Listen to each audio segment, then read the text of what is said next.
lulutuin natin. Simpleng pusit pero gawin yung makulay at masarap. Paano siya magiging makulay? Lagyan natin siya ng bell pepper. Pula, berde, at yellow. Ipapaliwanag ko sa inyo bakit iba-iba ang kulay ng ating mga bell peppers. Pero ang ganda, hindi ba? Ang mga pampalasa natin, sibuyas, bawang, at dahon ng sibuyas. Meron din akong wansoy o unsoy o coriander in English.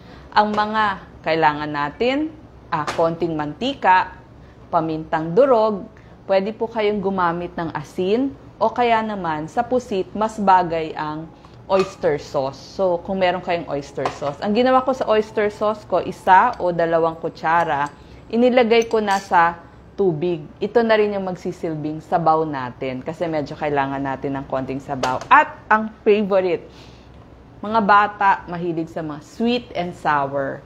So ito po, sweet chili sauce. Any brand na meron sa ating grocery. Sweet chili sauce, any brand, okay po. Umpisahan na natin ang paggisa. So, una nating igigisa ang ating sibuyas. Ito, sibuyas. Yan. Gisa na po natin ang ating... Mabilis lang to. Very fast. Pwede na rin natin isama tong buo. Ako, sinasabay ko na rin yung ating bawang. Kasi maliliit naman yung ating paghiwa. Sa ending nyo na po ilagay yung mga coriander o wansoy tsaka itong dahon ng sibuyas ninyo. Yan. Pwede nyo na pong ilagay yung hinati-hati o ginayat ninyong pusit. Ako nilagyan ko siya ng mga hiwa-hiwa para maganda siya pag makita ninyo. Yan. Ilagay na po natin ang ating pusit.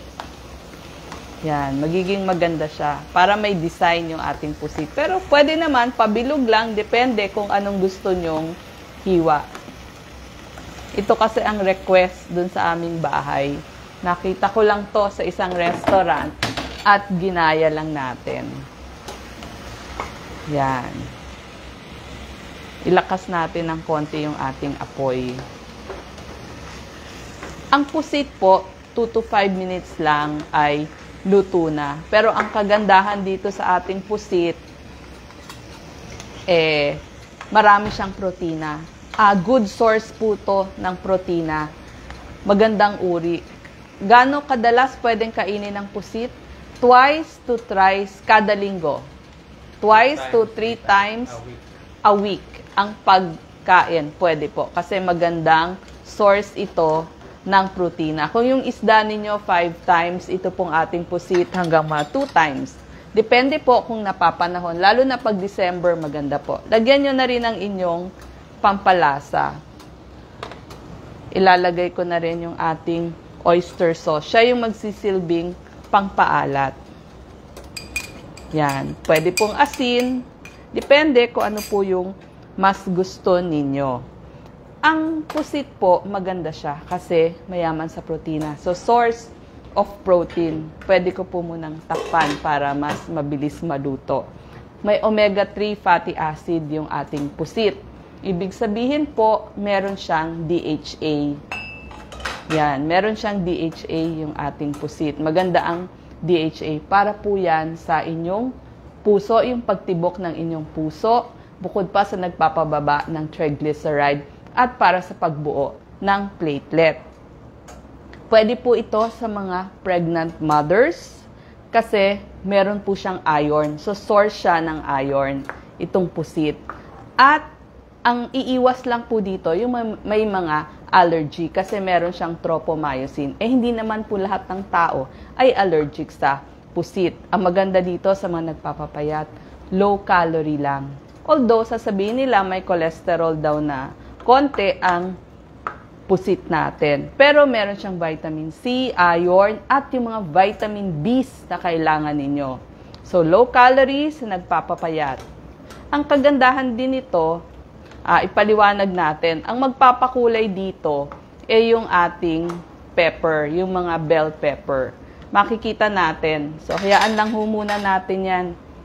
Hindi ko na tinakpan para makita nyo. Ang bell pepper na green, siya po yung unang pinipitas dun sa balag o dun sa kanyang halaman. And then, pag siya ang unang pinipitas, kaya green pa siya. Pag gusto nyong pagtagalin, magta-turn to yellow na ang ating pepper. At ang pinakahuli na kinukuha, pero pinakamatamis, ang red bell pepper. Alam nyo ba, itong ating red bell pepper, 11 times ang content ng vitamin C niya, tsaka yung beta-carotene niya. 2 times ang vitamin C, 11 times ang beta-carotene. So, inuulit ko po, twice ang content ng vitamin C ng red bell pepper at 11 times naman yung beta-carotene niya. Yung vitamin C para ma-absorb yung iron dun sa ating katawan.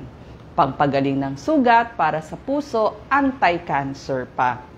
May fiber din to, so maganda to sa inyong tiyan, ha?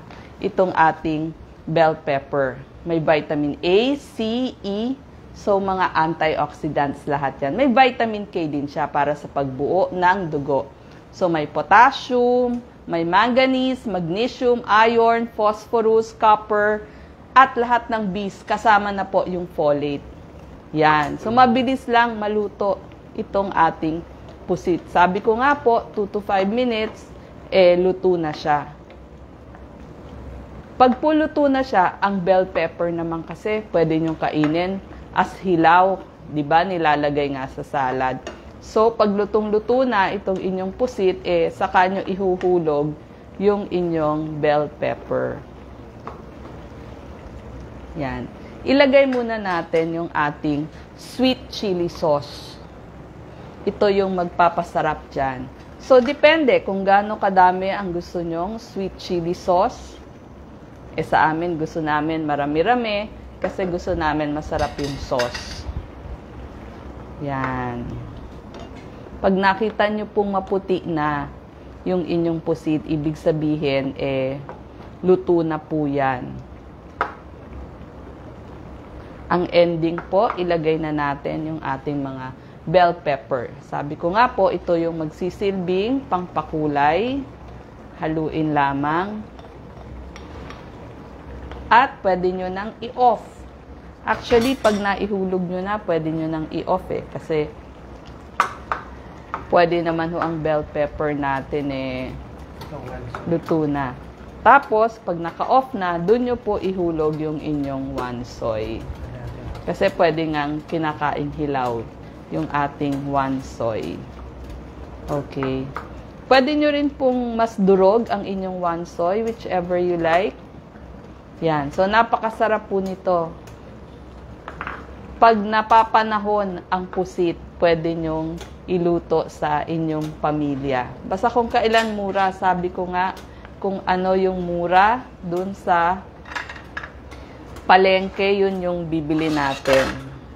At ang ending, para may taste din, yung inyong green onions ninyo, pampalutong. Yan. Okay, luto na po ang ating pusit na pinaganda ang kulay. Salamat po.